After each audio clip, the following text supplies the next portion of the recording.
Hi there. So in this video, we will learn how to convert a manual rule into automated rule. So simply go to the Fury app, manage processing rule, find your rule, whichever you have made before, select your rule, like in this is our rule, 49 number, select automate,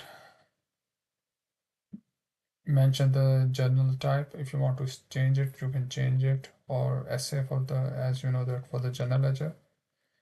Procedure type, select first one, but if it is related to AP, AR, there are multiple effects, then you will select type 2. So, but in our case, it's 001, simple, and just press automate button.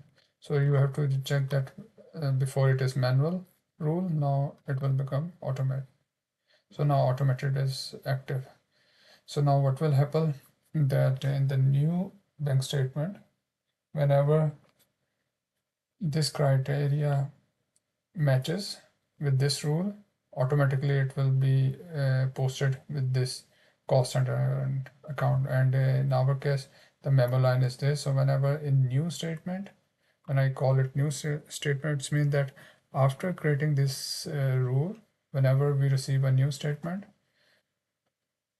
which has this line, memo line, it will automatically post to this account and cost center. So it's very easy and uh, easy to run this thing. Thank you so much. That's all for this topic.